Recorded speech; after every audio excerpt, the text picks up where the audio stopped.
नमस्कार स्टूडेंट, आज की आपकी इस क्लास में आप सभी का स्वागत है।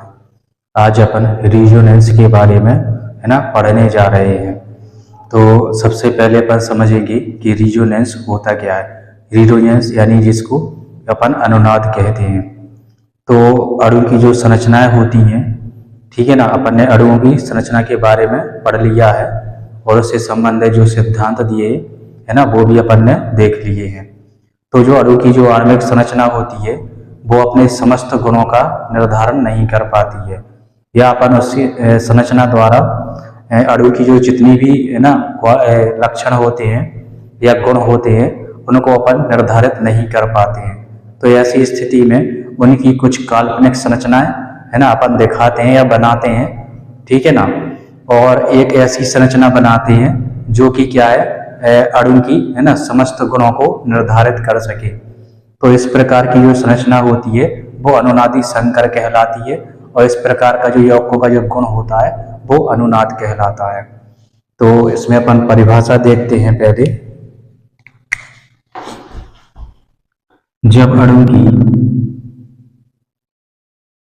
जब किसी अणु की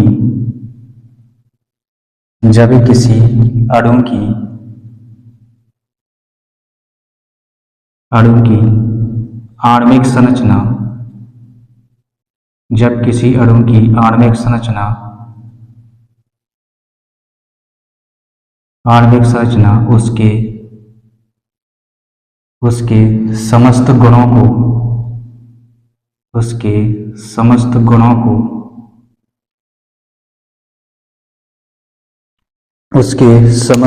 को स्पष्ट नहीं कर पाती है,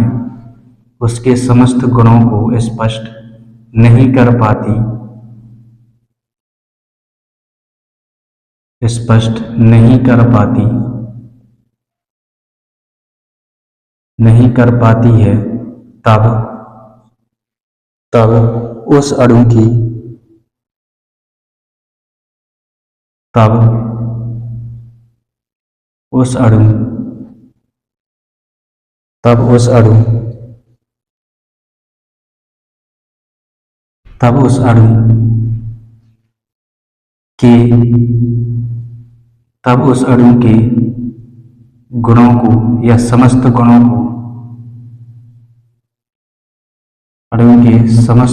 को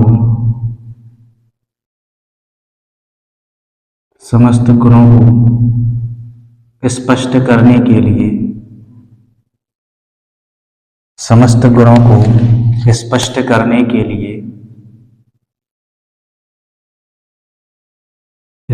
करने के लिए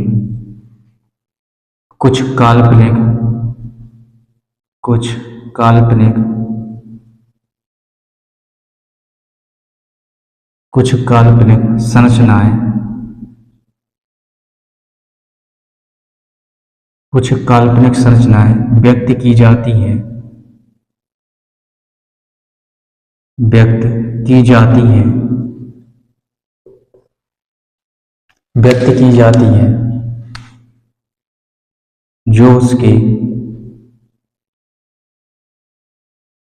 जो उसके सभी गुणों को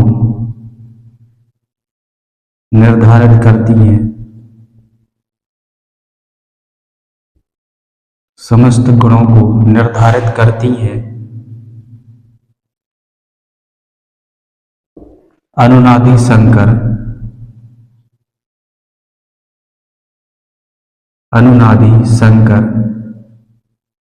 या रिजोनेंस हाइब्रिड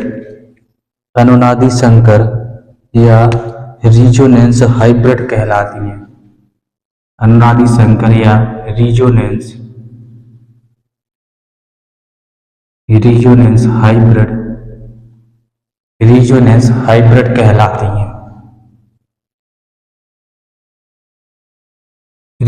हाइब्रिड कहलाती हैं।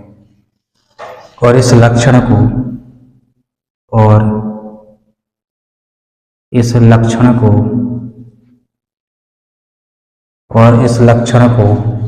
अनुनाद कहते हैं, कहते हैं। और इस लक्षण को अनुनाद कहते हैं।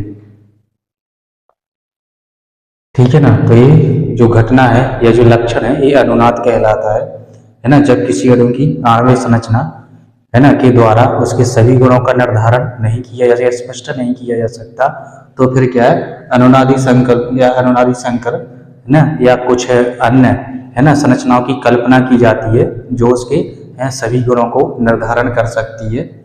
ठीक है ना। तो इस प्रकार के जो स्ट्रक्चर बनती हैं उनको अनुनादी संकर, और जो इसकी जो गुण होता है उसको अनुनाद कहते हैं। इसमें अपन एग्जाम्पल देखेंगे CO2 मॉलिक्यूल का। एग्जाम्पल हो जाता है CO2 मॉलिक्यूल। तो जो CO2 की जो संरचना है ना, ये निम्न अनुनादी संरचनाओं का संकर होता है ना। इसमें अपन देखेंगे CO2, यहाँ पे C और यहाँ पे O।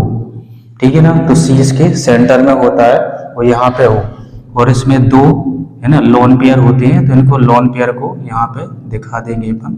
लोन पेयर को क्या होता है, एक लोन पेयर यहाँ पे आ जाएगा इसका, जो इसको, ठीक है ना। तो इस तरीके से इसको अपन दिखाएंगे। यहाँ पे ऑक्सीजन है ना, कार्बन, और यहाँ पे ऑक्सीजन।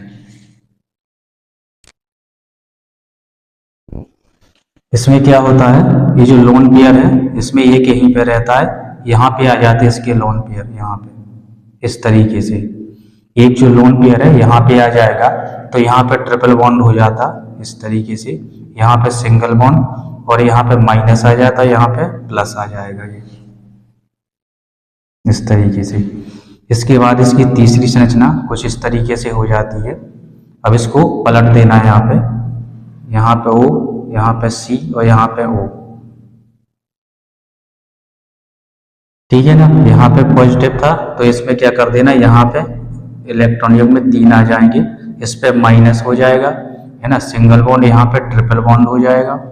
ठीक है। और इस पे 2 लोन पेयर हो जाएंगे, और इस पे पॉजिटिव चार्ज आ जाता है, इस पे नेगेटिव, ये पॉजिटिव और नेगेटिव।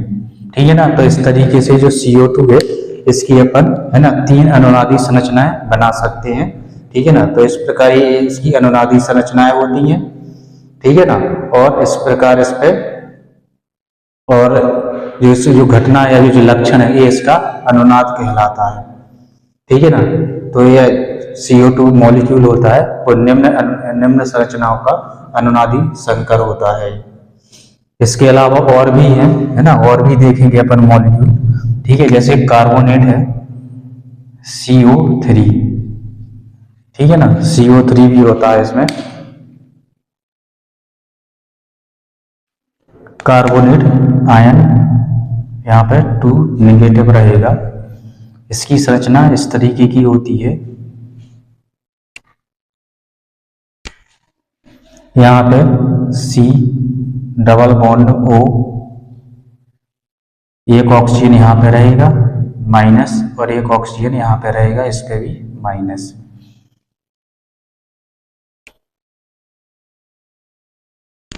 इसके अलावा अगली संरचना इसकी इस तरीके से हो जाएगी। O बॉन्ड C, यहाँ पे ये नेगेटिव आ जाता है इस पे, और यहाँ पे डबल बॉन्ड हो जाएगा, यहाँ पे O, और यहाँ पे ए बॉन्ड, यानी कि नेगेटिव रहेगा, O नेगेटिव। इसके बाद अभी जो है ना डबल बॉन्ड यहाँ पे थे, नेगेटिव यहाँ पे, अब क्या हो जाएगा, डबल बॉन्ड यहाँ पे आ जाएगा।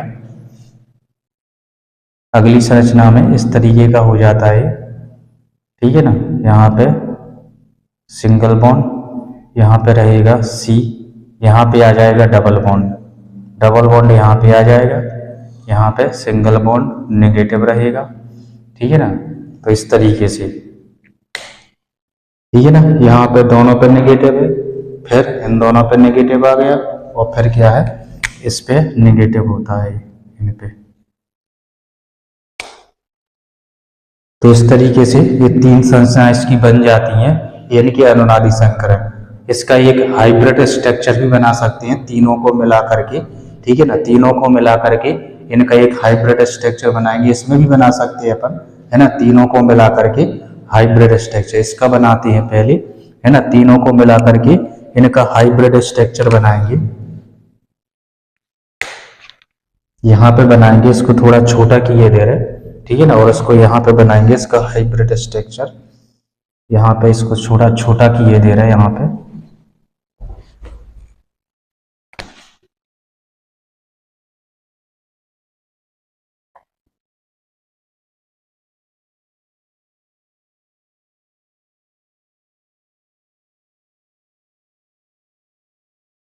इस तरीके से यहाँ पे इसका हाइब्रिड स्ट्रक्चर बनाएंगे।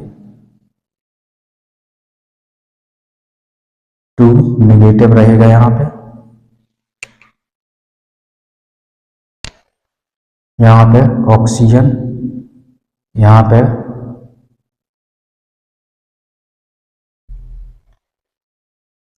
कार्बन, है ना, और यहाँ पे ऑक्सीजन। अब आप देख रहे हो इस पे, इसमें डबल बॉन्ड है, इसमें नहीं है और इसमें नहीं है। तो कभी डबल बॉन्ड होता है, कभी डबल बॉन्ड नहीं होता, है ना। तो इसको क्या है, डॉटेड लाइन द्वारा दर्शाएंगे। इसमें कभी डबल बॉन्ड होता है, कभी डबल बॉन्ड नहीं होता, तो इसको डॉटेड लाइन द्वारा दर्शा देंगे। ठीक इसी प्रकार इसमें देखिए, यहाँ पे डबल बॉन्ड नहीं है, यहाँ पे डबल बॉन्ड आ गया, यहाँ पे डबल बॉन्ड नहीं है, तो यहाँ पे भी इसको डॉटेड लाइन द्वारा दर्शा देंगे अपन। मतलब कभी बॉन्ड होता है, कभी बॉन्ड नहीं होता है। इसी प्रकार दूसरे पे देखेंगे अपन, है ना। यहाँ पे बॉन्ड नहीं है, यहाँ पे नहीं है, लेकिन यहाँ पे आ गया, तो यहाँ पे इस तरीके से इसको दिखा देंगे। तो कभी बॉन्ड होता है, कभी बॉन्ड नहीं होता है, ठीक है ना। तो इसमें क्या है, इलेक्ट्रॉन या जो बॉन्ड है ना, वो फॉर्मेट हो रहा है, कभी होता है कभी नहीं होता, है ना। तो इसको डॉटेड लाइन द्वारा दिखा देते हैं अपन। तो इस तरीके से ये हाइब्रिड स्ट्रक्चर कहलाई जाती है। इसको बोलते हैं अपन रिजोनेंस हाइब्रिड, रिजोनेंस हाइब्रिड। वास्तव में स्ट्रक्चर ये वाली होती है, ये सारी स्ट्रक्चर क्या होती है, काल्पनिक होती है, रियल में ये वाली होती है। इसी प्रकार इसमें भी अपन देख सकते हैं, ठीक है। इसमें लोन पेयर है ना। तो लोन पेयर कभी होते हैं, कभी नहीं होते हैं, ठीक है ना। बॉन्ड भी अपन देखेंगे, कभी ट्रिपल बॉन्ड, कभी, है ना, यहाँ पर ट्रिपल बॉन्ड होता है, कभी सिंगल बॉन्ड। तो इनको डॉटेड लाइन द्वारा दिखा देते हैं अपन, ठीक है ना। कभी नेगेटिव, कभी पॉजिटिव होता है, ठीक है। तो इस तरीके से इसकी ये हाइब्रिड स्ट्रक्चर होती है इसकी, है ना, CO3 2- की। इसके अलावा और भी स्ट्रक्चर है ना। तो इसको इरेज करके अपन और भी स्ट्रक्चर्स में देखेंगे, है ना, हाइब्रिड स्ट्रक्चर। इसके बाद अपन देखेंगे nitrate ion, NO3-, nitrate ion. इसकी स्ट्रक्चर इस तरीके से होती है, N double bond O, single O, यहाँ पे बॉन्ड O। इस तरीके से इसकी स्ट्रक्चर होती है ये, ठीक है। और लास्ट में यहाँ पे ये बड़ा कोष्टक लगा के यहाँ पे माइनस कर देते हैं। इसकी पहली स्ट्रक्चर हो गई, है ना। इसी डबल बॉन्ड को क्या करेंगे अपन, घुमाते जाएंगे इसमें, ठीक है। अभी यहाँ पे था डबल बॉन्ड, अभी साइड कर देंगे अपन, ठीक है ना। डबल बॉन्ड को, है ना, घुमाते जाना है अपन को। नाइट्रोजन, ठीक है, यहाँ पे सिंगल बॉन्ड, यहाँ पे डबल बॉन्ड आ जाएगा, और यहाँ पे ये तीर वाला, हाँ इसी तरीके से बनना है, इस तरीके से O माइनस। इसी प्रकार जी वाली, अब जो तीर है इस साइड आ जाएगा ये, ठीक है। डबल बॉन्ड यहाँ पे हो जाएगा, यहाँ पे डबल बॉन्ड, यहाँ पे सिंगल बॉन्ड, ठीक है। और यहाँ पे तीर बना दो, और यहाँ पे सिंगल बॉन्ड, ठीक है। इस तरीके से अनुनादी संकर ये बन जाती है नाइट्रेट आयन की, ठीक है। इसी प्रकार ये नाइट्रेट आयन की, है ना, ये स्ट्रक्चर बन जाती है। तो जो नाइट्रेट आयन है ना, इस प्रकार, है ना, निम्न प्रकार इसकी जो अनुनादी संरचनाएं हैं वो अपन बना सकते हैं। अब इसके बाद अपन देखेंगे अनुनाद के लक्षण। अब देखेंगे अपन इसमें अनुनाद के लक्षण। अनुनाद के लक्षण या जो गुण बोल सकते हैं अपन अनुनाद के गुण। तो इसके कारण जो अणु है, इसके कारण अणु, इसके कारण अणु स्थायित्व ग्रहण कर लेता है। इसके कारण अणु स्थायित्व ग्रहण कर लेता है। स्थायित्व ग्रहण कर लेता है।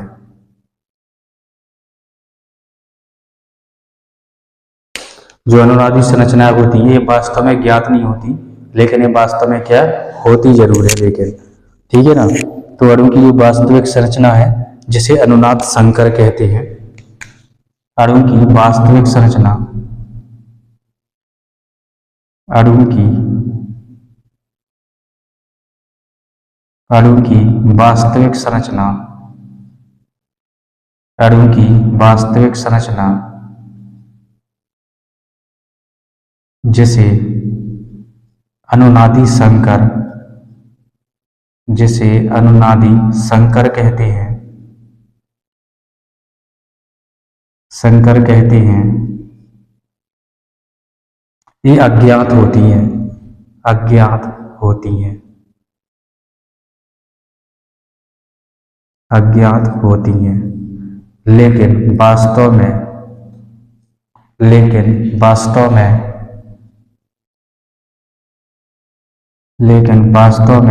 इनका अस्तित्व होता है। लेकिन वास्तव में इनका अस्तित्व होता है, अस्तित्व होता है। लेकिन वास्तव में इनका क्या है, अस्तित्व होता है। जो अणु का नाम संकर है ना, इनके प्रत्येक रूप को कैनोनिकल है ना, जो इन्हें एक कैनोनिकल रूप कहलाते हैं इसके, है ना। तो जितने भी इसमें जो स्ट्रक्चर बनती हैं, इन स्ट्रक्चर को कैनोनिकल रूप कहते हैं अपन, ठीक है ना। तो इन संरचनाओं को अपन कैनोनिकल रूप कहते हैं।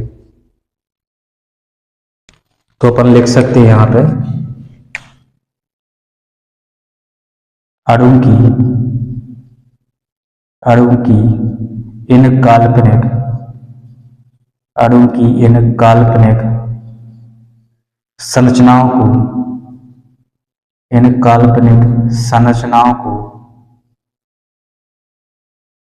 कैनोनिकल रूप कहते हैं। कैनोनिकल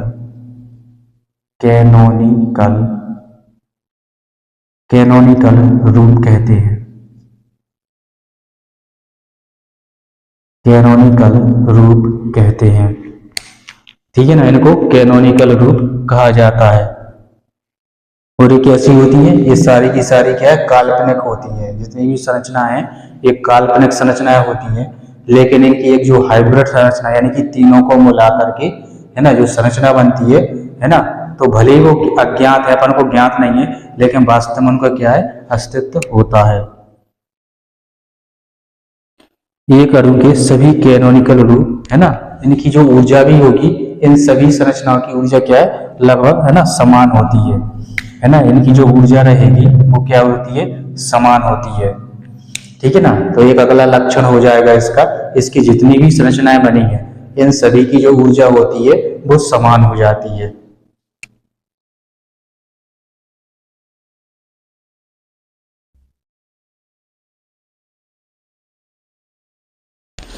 इसके अलावा अणु की जो वास्तविक संरचना क्या होती है ना, इसको दर्शाना संभव नहीं है, ठीक है ना। ये तो केवल काल्पनिक संरचना और अनुनादी संकर कैसी होती है ना, केवल अपन दिखा सकते, लेकिन वास्तव में अस्तित्व है, लेकिन रियल में किसी को पता नहीं है ना कि अणु की जो संरचना है वो वास्तविक संरचना कैसी होती है। इसके अलावा इसकी जितनी भी संरचनाएं होती हैं, ठीक है, तो इनमें इलेक्ट्रॉनों का जो अंतर है वो सभी में अलग अलग होता है। तो अणु की जितनी भी संरचनाएं होंगी है ना, इनमें इलेक्ट्रॉनों का जो अंतर है वो सभी में क्या है, भिन्न भिन्न होता है, ठीक है। तो इस तरीके से अपन ने इसके ये लक्षण देखे, ठीक है ना। अनुनाद के लक्षण ये इम्पोर्टेंट टॉपिक होता है ना। इसको बहुत अच्छे तरीके से अपन बेंजीन में है ना, जब बेंजीन की स्ट्रेच ऑर्गेनिक केमिस्ट्री पढ़ेंगे तो उसमें अपन बेंजीन के अनुनादी संकर बनाएंगे, ठीक है ना। तो उस, है ना, वहाँ पे ज़्यादा अच्छे, है ना, कारगर होती है। वैसे इसका इस्तेमाल हर जगह किया जाता है अनुनाद का, है ना, तो इसके भी नॉलेज आपको होना चाहिए, है ना, अनुनाद के बारे में पता होना चाहिए। इसके बाद, है ना, अपन जानेंगे कि अनुनाद, इसके अनुप्रयोग क्या होते हैं। तो जो अनुनाद है वो अनेक कार्बनिक जो अकार्बनिक यौगिक होते हैं, ठीक है ना, उनके भौतिक और रासायनिक गुणों की, है ना, पहचान करने में ये सहायक सिद्ध हुआ है, ठीक है ना। इसके अलावा जो अणु होते हैं उनकी वास्तव में जो ऊर्जा है, ठीक है ना, या संवहन ऊर्जा बोलते हैं जिसको, वो, है ना, और इसके सूत्र द्वारा यदि अपन इसकी संवहन ऊष्मा निकालें, ठीक है ना, तो इसमें क्या है, अंतर होता है, ठीक है ना, इनमें अंतर होता है। इसके अलावा जो अणु होते हैं, ठीक है ना, अनुनाद संकर में केमिकल सूत्र से अपेक्षित बंध लंबाई कम होती है। जो अनुनाद संकर होते हैं वाले, ठीक है ना, इनमें जो बंध लंबाई है, और वास्तव में जो अनुनाद संकर या जो हाइब्रिड होता है ना, तो उसमें बंध लंबाई में भी क्या है, अंतर आ जाता है, ठीक है। तो अपन ने एक छोटा सा टॉपिक था अनुनाद का, तो ये अपन ने कंप्लीट किया है, ठीक है। अब इसके बाद अपन पढ़ेंगे अणु कक्षक सिद्धांत या मॉलिक्यूलर ऑर्बिटल थ्योरी, ठीक है, मॉलिक्यूलर ऑर्बिटल थ्योरी, या जिसको अपन MOT बोलते हैं, MOT, ठीक है ना। तो ये अगले जो क्लास लगेगी या अगली जो, है ना, तो उसमें अपन, है ना, मॉलिक्यूलर ऑर्बिटल थ्योरी यानी कि अणु कक्षक सिद्धांत के बारे में अपन पढ़ेंगे। तो आज तक की क्लास में बस इतना ही था, ठीक है ना। तो इसी तरीके से हंसते रहिए, खेलते रहिए, मुस्कुराते रहिए और पढ़ते रहिए, ठीक है ना। वीडियो अच्छा लगे तो अपने दोस्तों के साथ जरूर शेयर कीजिए, और अगला जो अपना वीडियो होगा उसमें अपन अणु कक्षक सिद्धांत के बारे में पढ़ेंगे, जो कि अब तक का, है ना, सबसे आधुनिक सिद्धांत है ना, अणु की संरचना को समझाने वाला। नमस्कार।